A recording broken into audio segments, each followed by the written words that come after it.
Welcome to Baggins TV, Black Armor Guns TV. I'm Byron Russell, owner. This is Chris Campbell, owner of C3 Customs, two retired Special Forces guys. And today we're going to bullshit about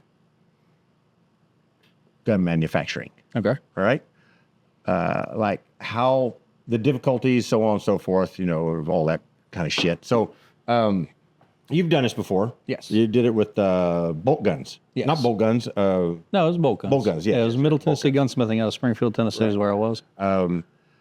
I do it with Black Armor Guns. You know, my son came to me November of 22. Okay. My son, Houston. And you know Houston. Yeah. He called me up from Fort Benning. He's like, Dad. I'm like, what? He's like, let's build guns for a living. I was like, okay. You know, I was like, fucking Sounds moron. Yeah, let's do it. Right. And then, of course, I talked to a couple of friends after that. And all of them to the man were like, are you fucking crazy? You know, in today's climate, are you going to build AR-15s? You know what I mean? It definitely is a sketchy market out there. But, you know, Houston and I both went back and forth on, do we build guns that are like well guns? You know, I consider well guns are those guns that are, you know, those. You walk in the store and buy them for $400 or $500. $400 or $500 rifles, you know, and I was like, no, I do not want to do that. I want guns, especially, you know, our lower model, which is anybody else's premium rifle, to be, I want you to ask yourself this question. Would I take this gun to Solder City? Yeah. And every part that's on it, that kind of thing, right? Anybody that's not been to Solder City, you would know. Anybody that has been would also know. They were like, yeah, that's the type of gear I need. You know what I mean? Matter of fact, I brought that up the other night to somebody who was at the gun store. So when we started that, I was like, all right, we're going to build a utility rifle, and we call it the door kicker. Yeah, it's a cliche, but I don't care. Yeah. And you've earned it. Yes, exactly. And we put the parts in that gun that belong in that gun, and still make it extremely accurate, sub-MOA, you know, thanks to Ballistic Advantage. You know, their barrels are really, really good down there, and extremely reliable, that kind of thing. And I know we've discussed your accuracy, not to get too far off subject, but you know, I discussed how we achieved accuracy in the bolt gun world. Yeah, and load development and everything that we've gone into that. And you're achieving that with factory ammo, and that's unheard of no matter what market it is. Yeah, I'm using the 68 grain Hornady Frontier. You know, it's like $12 a box at the store. You know, it's like you can get it just about anywhere. Yeah, this is pretty easy to get. You know, you train with 55 grain, but if you want to let it stretch its legs, you know, like it's supposed to be, just plop the 68 grain Hornady in it and rock and roll. Train as you fight. Yeah, that's right. And then Houston was like, that's all good, Dad. I got it. Okay. You were an assaulter and you want to build a gun this way. I got it. Okay. But we need to build a competition rifle also on top of that. And I said, well, sure, but I don't know anything about that. Yeah. You know, but let's back up. I also built that door kicker to where the layman could compete with that easily. Oh, yeah. That rifle. You know what I mean? Certainly. Maybe put a different trigger on it than what I use and a brake, and you're done. You're ready to go. But Houston wasn't going to have it. He's like, nope. It needs to replicate the rifle that I use daily. I was like, okay.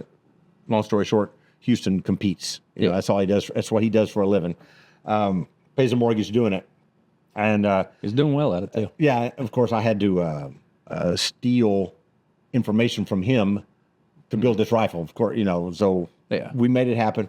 And that rifle, though impractical for Solder City, is the best competition rifle you're going to buy. Oh yeah, it's baller as fuck. It's really, really nice rifle. I got 0.37 MOA at 105 rounds. So with that, for people who aren't 100% sure on what that is, what exactly is that 0.3 MOA? So what's that look like?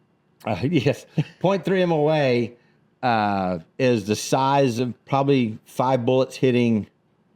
I had them all hitting probably my fingernail right here at 100. Yeah. You know, that whole thing So like that? You can cover them all with a dime. You basically. could cover them with a dime. You know, of course, we measured all that, and you measure the outside diameter, and you take away the caliber, you know, and then you multiply by 1.047, or 42. I forget which. I have to look it up. Math. Yeah. Look that up, technical guy. Yeah, put it on the screen. And that comes up with your MOA, and I always shoot 5 rounds to get that. Yeah. You're always going to throw one, but I did not throw one with that gun. It wouldn't throw one. It was Yeah, even cold bore. even cold bore. It was dead on. Yeah. So yeah, that rifle, that took me a minute to do some R&D for the door kicker, but not the Champion, because all the R&D was done for that gun. Does that make sense? Yeah, yeah. You just mirror the parts. Houston's like, here, buy this part, and let's put these guns together. The hardest part of all that is me getting my lowers and uppers built for me, the stripped uppers and lowers built for me. That takes the longest process. It takes me about 3 months to get those in after I order them. I've worked with these guys, and I order those stripped lowers and parts, and get them in. The other parts are easy to get in. On the Champion, though, that's harder to get in because the JP Enterprises bulk carrier group and the buffer system that we use with that's 8 weeks to get just those 2 parts from those guys. They are made to order, I suppose. Years ago, this is 10, 12 years ago now, we were in a similar issue putting Timney triggers in our bolt guns. And, it was, again, 6 to 8 weeks just to get a trigger. Right. Which is, in the bolt gun world, for me, it wasn't too big a deal because some of our barrel manufacturers would be upwards of 14 weeks out. Cool. Right. But, yeah. You got to think ahead. Yeah. You've got to convey that to the customer. If you want this, it's going to take me a minute to compile everything. And, if they know what they're getting, they're willing to wait. Right. So a buddy of mine, Matt Dorito, he and I were just talking about this the other night about spending money ahead on parts that you don't need now, but you will then. Or hopefully you will then. Does that make sense? Yeah. Hopefully you will need those parts. Have a stock sitting around. Yes, and you got to pay inventory on those parts. That's the bad thing about owning gun parts is you have to pay inventory on those. Yeah, every one of them. They expect you to inventory that and do. The good thing is my wife, she's been in the gun store business for like 15 years or so. And she knew all about that stuff. Missy, she knows everything about that stuff. Yeah. Makes she life was really always easy. a plethora of information, especially whenever I didn't know something too. Yes, she made life really easy on me. All I get to do is build guns and shoot them. Yeah. And she does all the other paperwork. She's a lifesaver, I'll tell you that. Yeah. I remember stopping in last time. Like she had 3 feet off her little ticker tape on the calculator doing math on stuff. Mathing. Yeah. I was like, that's pretty intense there. So in the bolt gun business, though, you guys manufacture a lot of the parts. To a point, like for us, we set up through Defiance actions, and what that was and what that kind of entailed. We can get into some manufacturing business later, and you had to do the same thing with your lowers. There was get them mapped out as far as what you want them to say, your models, things like that. For us, it was. Do you want a integrally mounted rail on top for your scope to go, or do you want to be able to put whatever mount you want on there, whether it be single piece, 2-piece, whatever, that kind of thing. Now, a lot of what we were doing was machining because we would get a barrel blank in, and it would just be a tube of metal with rifling all the way through it. There was no chamber, there was no threads, and no anything, and in some instances, no taper to the barrel as well. So we would have to set up the lathe and chamber it all, and that's a messy process because you're pumping oil through the thing the entire time. Be very careful. Yes, when you're doing that because you go 1/100th of an inch too far. Yeah, you've ruined it, or you're now having to bump things even further, and now you're making the barrel shorter. But with that, there was quite a bit that went into it with just tolerances. Because you had to have everything exact, especially whenever you're turning threads to mount to the receiver, making sure it properly headspaces off the bolt, all that kind of stuff. if the customer wanted a blended brake on the end of it, now you're taking that taper all the way down through the end of the brake as well and trying to get as seamless as you can, timing it, so cutting the threads appropriately so it times. And that's just putting, the gun portion of it together. That doesn't include, getting the trigger in there, whatever stock you're going to go with, probably inevitably is not set up for the bottom metal you're running. Mm-hmm. So you've got to inlet that. Sometimes it's not set up for the diameter of the barrel you have. So you're having to sit there and, hand scrape that out. And that's one of those things that I learned working down there with my buddy Brandon was, take the time, do it right. Don't just gouge out a bunch of material. If you see somebody with a Dremel out and they're going to work on your gun, grab up your stuff and walk away. Exactly right. I make that joke to the fellas at the gun shop now. Whenever they're like, oh, I need this part right here to fit. I'm like, okay, I'll go grab files. Number 1 Swiss file only cuts one way kind of thing. It'll take off a lot of material. Whenever I want to take off a little bit, I move to stones and things like that. And they'll sit there and watch me. They're like, how? How do you do it?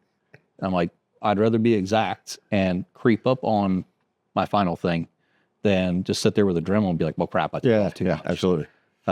So I'm still hand filing, still doing all that. And even whenever we were machining stuff, it was by hand. We never used a CNC, anything like that. We didn't even have a DR mill. Yeah. When I'm building here, luckily I've done enough R&D to where everything fits together great. Mm-hmm. There's no whole lot of adjusting on an AR-15 platform. You know what I mean? I don't have to worry about, I don't even have a Dremel tool in the room. Mm-hmm. There's no freaking way. I don't have a file in here either. I don't need one. You know what I mean? Yeah. If a part doesn't fit, it's because the Cerakote guy fucked it up. Only we knew who that was.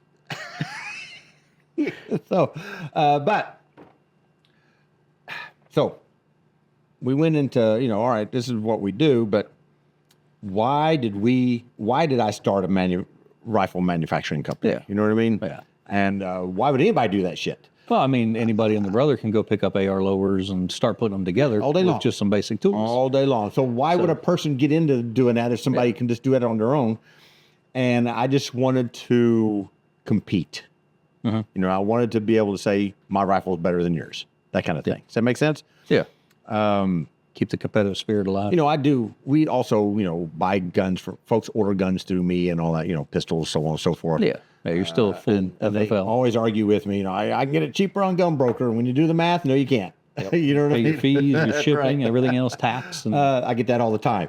Yeah. But on the AR platform thing, why start manufacturing? It's like, you know what? Because I can. Mm-hmm. And I want to compete with the people who can just go build well guns. I get it all the time. I could, they see this gun, this door kicker, and they're like, well, I could build this gun a lot cheaper than this. So I'm like, no, you can't. You can build a gun a lot cheaper. You can build a gun correctly. But not this gun. Correct. So that's kind of why Houston and I did it. We just wanted we want to say, fuck you, we're going to do it. Yeah. That's pretty much what we wanted to do. Now, another difficult part of that is where we wanted to do this. Mm-hmm. I don't know. We're doing it on at our residence. Yeah. Right here, it's a big property, but it's still our residence. It's not a brick and mortar place. So there were a few different things we had to do with getting our 07 FFL for that. 07 manufacturing FFL is for a residence, had to be within code. Mm-hmm. And we'll get into the FFL stuff a little bit more on another video on all that stuff. But that's the kind of stuff Houston and I had to go through to be able to open up. Is you can't just say, I'm going to build guns for a living or sell guns for. No, it doesn't happen that way. You got to have a business. Yeah. The government doesn't say, yeah, sure, you can have FFL to buy your own guns. No, they don't do that. No. Well, even so, even distributors and stuff like that, they want to see you having a brick and mortar or a business established to sell the products they're selling you out of. They're not going to just, like, if I were to roll up in there and be like, hey, I want, take a distributor and I want to get guns from you at a cheaper price. Right. They're going to be like, okay, what's your business? And if I don't have one, or that business, I had a coffee shop. Right. I think I'd have a pretty hard time getting the distributor to sell me guns because it would be at a personal level because obviously I have a coffee shop kind of thing. doing that. And I say that because my wife has mentioned opening up a coffee shop before, and I don't know how I feel about that, but yeah, I'm here to support her with whatever. Yeah, it is what it is. But looking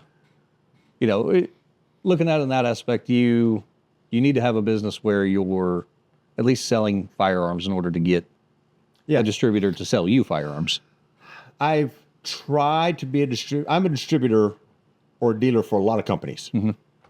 But a couple of them won't talk to you unless you're brick and mortar and willing to invest, I think, $50,000 or what X amount of money. There's several out there. Yeah, and mostly optics companies. That's usually optics companies. And that's okay. It is what it is. I can still onesie and twosie it for folks, order that, but they don't want to do the whole, and it is, it's their business. They can do what they want. You know. We ran into a suppressor company the other day. Customer wanted one of their suppressors. So we looked at, okay, well, what's it take to become a dealer? And it was a $5,000 buy-in. Oof. And for their suppressors, that means we'd have 15 to 25-ish of them sitting on the shelf. X amount a month. Also, for some of those, you have to be willing to. Oh, hold on a second. Yeah. This is for Skeeter, my border collie. We lost him today. Yeah. So, to you, Skeeter. Great dog. Great dog. Oh, yeah. Yeah. So, I've seen them run around back. So, yeah. So, buying in bulk or selling so many a month or a quarter for a company, that's what they expect if you're going to be a dealer for them. And that's okay. We still manage it. I really don't make a lot of money selling guns other than the ones I build. The ones I build, I do sell those, and that's all me. Yeah. You know what I mean? That's all me. And that's kind of why we wanted to do this. Houston and I didn't want to rely on companies like Glock or distributors for the income. And to be honest, we don't really care that much about the income, to tell you the truth. It's more about having fun. Yeah, it's more about having fun and make sure it's right. That's the reason the guns are right. I'm not trying to get guns out the door. Yeah, yeah. If you enjoy it, like take my Cerakote, for instance. Every single time I tell a person, oh, it costs this much, and they're like, that's it? Yeah. I'm like, yeah, I enjoy doing this. I have other sources of income. I don't solely rely on this. If I did, my price would probably be a little higher. Right. But I enjoy doing it. I enjoy the challenge, especially when somebody comes in and is like, hey, here's a gun. Get after it and do whatever you think you want to do. And at that point, I'm like, cool, I get to be experimental and try something different that I haven't done yet. And at the end of the day, they have to be happy with it because that's what they told me to do. And we have a Cerakote video about your process with that also. Yeah. We just got some good B-roll of me going through the process on how I work on your guns. Yep. Which I got it over there for you so you can get to work. But now with that, if you enjoy doing what you do, it goes back to that whole, term of if you enjoy doing what you're doing, you never work a day in your life. That's right. So I would rather never work a day in my life than, be constantly constrained with all that. I just don't want to deal with it. And as soon as I'm not having fun at it, I might not do it anymore, or at least limit how I do it. Right. And I have a rule here is I don't want to build any more than 49 guns a year, or I want to build 500 guns a year. One of the two. Yeah, it's either all or nothing. And it's all because of the FATE, the firearm ammunition excise tax for rifles. It's for the sale of the rifle, and it's 11% the government gets. Once I reach the 50 guns in a calendar year. Yeah.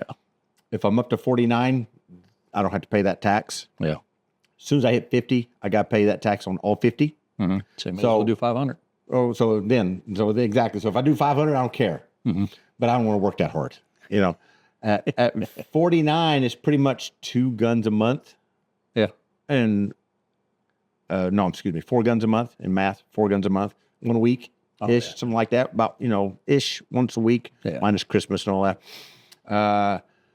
Build a gun, go down on my range, group it, make sure it's grouping right, zero it, or if they want the scope or a red dot on it, zero it for them a little bit. So once they get it, package it up, send it out, and then I just don't want to work at. I just don't want to be in here constantly getting frustrated over parts coming in, worrying about assembly and all that kind of stuff, and it's a pain in the butt. Yeah. That's the bad part about it is the numbers of bringing guns and parts in and who are they for and all that kind of stuff. The good part of building guns, the bad part is all the logistics and stuff that my wife has to do. Thank goodness, not me. Of getting stuff in and doing that. That's the hard part of that. And most people get frustrated with that. I don't know if you guys had that issue with the bolt guns or not. And, we did. Or did you have somebody do that for you? No, it was mostly Brandon doing it all as far as that goes. I would work on the guns kind of thing. Do a lot of the general gunsmithing is how we, just kept the doors open day to day while we were waiting on stuff. But we were very much in the same instance of, a handful of guns every month. And that was what we enjoyed doing, right? Especially with load development and stuff like that, getting out there and actually shooting them, proving to the customer that, yes, you can hit a 6-inch piece of steel at 1,000 kind of thing. And showing them, how we did it was purely off bipod and a little sand sock on the backside of the buttstock laying down on a shooting mat. And we tried to replicate the best conditions that the customer would sit down in. Obviously, hunting, they're going to be, austere terrain kind of thing. Right. That's that kind of stuff. They're going to be dealing with that. But for them to walk away knowing my gun is capable of this, right? They just have to get to that level now. That's when I build rifles here. 4 things that affect accuracy is shooter, optic, barrel, ammunition. And I take 2 of those out of the equation for the owner of this gun. Yeah. The barrel and the ammo. I tell him, all right, this is what you're going to do to achieve this for sure. Yeah. It's not hand-loaded ammo. It's not stuff that I, concocted in my garage, right? Yeah. They're going to be able to go to a store and They buy just it. have to get a good optic. A lot of times, they'll walk away here with a door kicker and they'll put a POS optic on it, right? And I was like, or they're like, well, I want to be able to shoot 600 yards with this dot that's, 6 MOA dot. And I was like, well, you're not going to even see the target. It's not to see anything. Yeah, exactly. So that's things that you have to massage the customer with. You know what I mean? Yeah. And then they have to be a shooter to achieve that also. Luckily, I have a vise that I put the gun in. Yeah. And it clamps the gun down, and I just put a scope on it just to make sure I'm going to be hitting paper. Then I take the scope off, and I fire the gun 5 times. And that's how I measure my MOA. Because the gun can do that. Does that make sense? Yeah. Yeah. I take the other stuff out of the equation. So I know the shooter knows that, or the customer knows when he takes that gun home, this gun is capable of doing this. Now I have to catch up with the gun. Yeah. That kind of, you got to like the long range shooting, you got to catch up with your gun now. And then it's limitless. Once you catch up with the gun, you're really shooting. Yeah. Yeah. You know what I mean? Once you're at that level, but it takes people hundreds or thousands of rounds to get to that level. They don't. Sometimes. They think I got this rifle now. I'm an amazing shooter. No, you're not. Yeah, I'm sorry. You're still a bad shooter. Yeah. We get that with handguns. Guys that like to compete a little bit on the side, compete, and they come in. They want that fancy Canic or that fancy M&P or fancy whatever. Yeah. Look what I just got. And I was like, oh, that's nice and all, but can you shoot your Glock? Yeah. Did you learn to shoot it yet? Can you shoot the basics? You got an optic on it, great. Yeah, But right. You got all this high speed stuff, but you still couldn't shoot prior to this. This is not going to make you a better shooter. Yeah. You know what I mean? I don't know. There are a few handguns that I got that you've got to try to mess with those things. My buddy Hal Grace, he was on the team with me back in the day. He used to say, what makes you high speed is a well and thorough understanding of the basics. Right? That's what makes you high speed. Well, that was always the argument on team life as well, was, why are we out here walking around the woods? Well, to get an understanding of the basics of how to do just the average stuff. And then once you get the basics of how to do, your basic patrolling, then whenever you go into a city somewhere, you're a well-oiled machine because you know how people are going to react and all that. You don't have to talk. You don't have to do anything. Yeah. You don't have to be on the radio all the damn time going, hey, what's this guy doing? Well, you already know. Yeah. Yeah. But having that basic understanding, it applies to shooting, and, it's good. I spent this last deployment that I had trying to convey to the younger crowd, because let's face it, I was the only old guy at my site that I was at. Trying to convey to them that, yes, it's cool to have all these Gucci, courses of fire, but at the end of the day, how much of that is combat relevant? At least for our situation. Right. And just conveying to them, like, yeah, you can run Alprez all day long, but when is that applicable? When is that applicable in combat? When I've never been faced with that. Maybe you have. I don't know. But at no point have I ever had three guys staring at me, a meter apart, even, and they're behind me, My buddy Sue LaRue was always talking about assaulters. Yeah. Sue's always like, you goddamn fucking assaulters. And I always call him, you coward sniper. We always go, you and your assaulters and your 7-meter gunfights. I don't do a very good Sue LaRue. Somebody will hear him one day on here. Yeah. But, it's all about the basics. And as long as the customer understands it, if they put the quality ammunition in or the same that you're putting in, if they put a quality optic on, they'll achieve a better, course of fire through their use of the gun than they would if they went out and did a budget. I've heard the story of you should always spend twice what you spend on spend twice on your optic what you do on the gun, and it'll be equal. I don't think that's the case. I don't think that's the case. No. But you do need a quality optic. Don't get me wrong. Yeah. But let's say you're going to spend $1,000 on a rifle and $2,000 on the optic. I don't think that's necessary. No. I don't think. I can spend $600 on an optic and be a really good optic for $600. Yeah. Yeah. Me personally, due to eye limitations and whatnot and corrective visions. Damn stigma shit. Yeah. Asteroids I'm looking at every damn time. I can't see a red dot to save my life, but etched glass is what I go to. So a lot of the stuff that I have is either irons only or some piece of etched glass. Etched glass, yes. And that's ideal for me. My buddy Carl, he's a big primary arms guy because they have the etched glass on their stuff too. It's pretty nice. Oh yeah. If they make quality products. LPVOs has got it on there. That's why I drove in Iraq all the time was a Schmidt-Bender LPVO. So we had the Night Force 1-8s on the team prior to me leaving. And I had it on my Scar, had it on my M4, and it worked great. Never had any issues. Never failed me. Meaning everybody thinks, well, all I need is this one power aim point. I used to use aim points all the time. One power aim point, red dot. I loved it. Got it. Yeah. But you do run into issues with longer range stuff. And then I hear this, well, you're an assaulter. You don't have to worry about that. Well, I beg to differ. When you got to get there and you got to get away from it at the same time, or when you're done, you got to get away from it.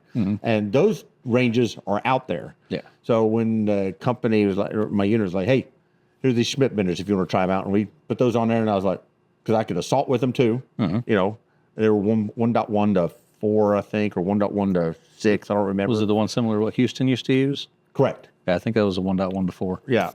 Those work great. And etched glass. So if the dot went out, I still had a reticle. Yes. That kind of thing. You don't get that with some other brands, if you're just using one power stuff.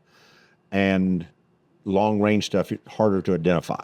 Yeah. Yeah, you've got those magnifiers you can put in front of it. That's just one more thing. But even with that, some of the red dots that I've ran in the past, I've had problems with durability, in all honesty. I mean, I was at Mid-South one day running a red dot, and the mirror inside that the laser projected off of to go on the screen broke off.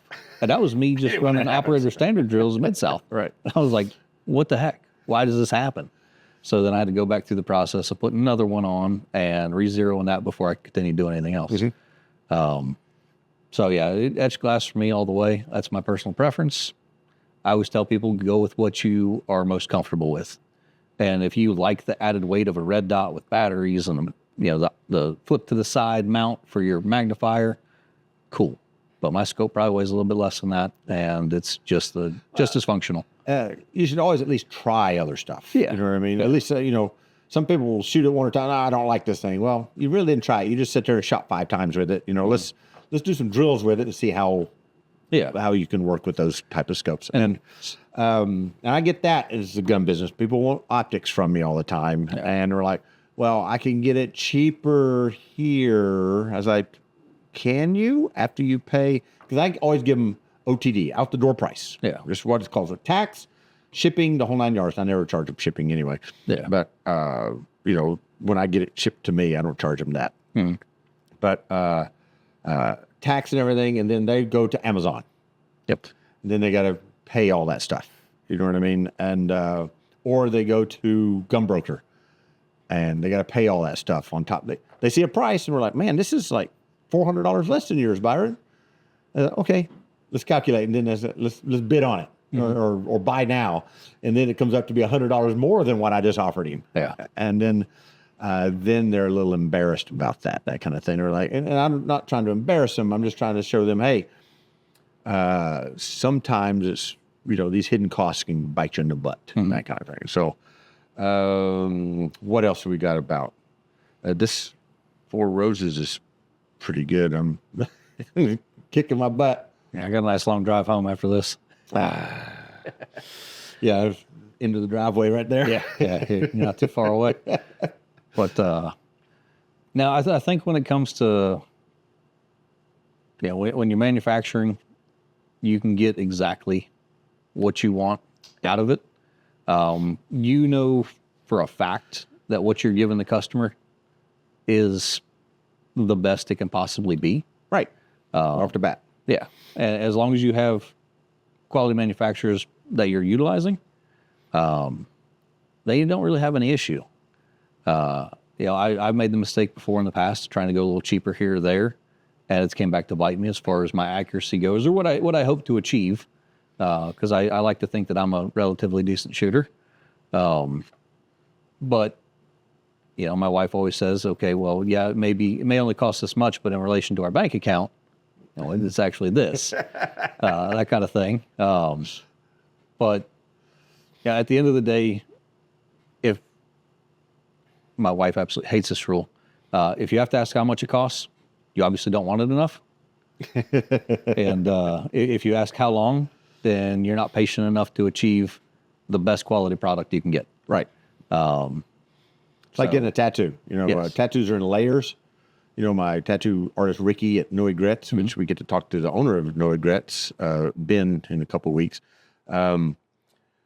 He looks at this and goes, well, this is going to take about a year. And I'm like, a year? That's, well, you got to do the tattoo, let it heal before you put the next layer on. You got to we do it in layers, and when it comes to same things with a rifle, especially a Champion, they're like 8 weeks. I'm like, yeah, Sarge, it's 8 weeks. Because the parts that go into this thing are not mass produced. Yeah. And or at least not mass produced. And I don't mass produce it once I get it either. Yeah. So some folks get it, some don't. Luckily, enough folks are getting it for me, that they're like, okay, I understand. When they come here to pick up their rifle, if they come here, and I always take them down to the range, say, hey, let's go zero your shit. Yep. Right? Last time I was here, we went down with a That's right. prospecting customer. That's right. And that's his gun sitting over there now. when we zero their rifle, and they go down and look at their target, and they go, now I know where the money went. They're like, wow, I could not have done that with the rifle I currently have. Yeah. You know what I mean? Well, even your standard customer, if he comes into the shop and we're discussing building an AR, because he'll look at the well guns we have and things like that. He's like, oh, well, I thought about building one. I'm like, you can, but I would sink your money into a good barrel, a good trigger, and a good bolt. Everything else is aesthetics. Mm-hmm. You can have whatever samurai lower, which was one I got handed earlier today. Whatever the case may be. And that's all looks. But for functionality, your trigger, your barrel, and your bolt. Mm-hmm. And I think those things, after seeing what your rifles are capable of, you've definitely done the research to achieve what I push and urge customers who are interested in building guns to go out and research and do. Right. You've definitely done the homework for them. And at the end of the day, there's, I tell people all the time, like, there's rifles, there's barrels, just barrels alone, that'll cost more than the well guns on the wall. Right. And, like The bolt I have in my AR. You know, I've done a few other things, roller cam and things like that into it. But at the end of the day, that just the bolt alone is almost $350. Now I'm cheap when it comes to trigger. I can mush my way through a lot of junk, but you know, I take a mil spec trigger, polish it out, good set of springs, and I go one step further because I like flat triggers. So I'll heat it up, mash it out on an anvil, and then cut off what I need to. This trigger will work. Yeah, it still works just fine. It still does everything I need to do, but it goes back into my, you know, I can't leave well enough alone. Right. And I've got to go tinker with something and do something else. But at the end of the day, what's in my guns is still a mil spec trigger. It's just been worked on. And if you have the knowledge to do that, you can achieve similar to a drop-in trigger. I wouldn't say it's exact, but you know, it's similar, but I'm also not really one to spend $150 to $250 on a trigger. Right. You got to want to do this business. Just saying I'm going to build guns for a living just ain't enough. You got to want it. You know, it's got to be your passion. You have to have that desire. Speaking of passion, you know, Dylan back there behind the camera has got this new thingy coming up. He's going to be going over, I don't know, what are you going to call it? What are you going to call it? Still working on it. Still working on it? That's what it's You called. still working on the name? There we go. Still working on it. Oh, okay. That is the name. Got it. All right. Still working on it. It's the maker's goal. Always, you know, what's happening, still working on it. Yeah. Still working on it. That's us right now. Still working on it. Yep. So the manufacturing business, then once you've decided what you want to do, you got to tell the government, hey, this is what I want to do. Mm-hmm. No. And how do you do this? We will discuss the FFL. We'll do another video on the FFL whole process, because that is a video by itself. I'll just say right up front, it ain't hard. It ain't as hard as people think it is. Yeah. You know, It's not difficult. it's scary because of the big letters ATF in there, right? I got it. And they got to come interview you and all that stuff. Yeah. But it's not as difficult as one would think. Generally, I think if you have a business and you're allowed to buy a firearm from a dealer, you know, go to a gun store and buy a firearm, you can get an FFL. Oh, easily. That's pretty much the same thing. Mm-hmm. There's a few extra things in there, but it's nothing that will keep you from getting a firearm FFL. So we'll talk about that one later. So what else you got to bullshit about? I don't know.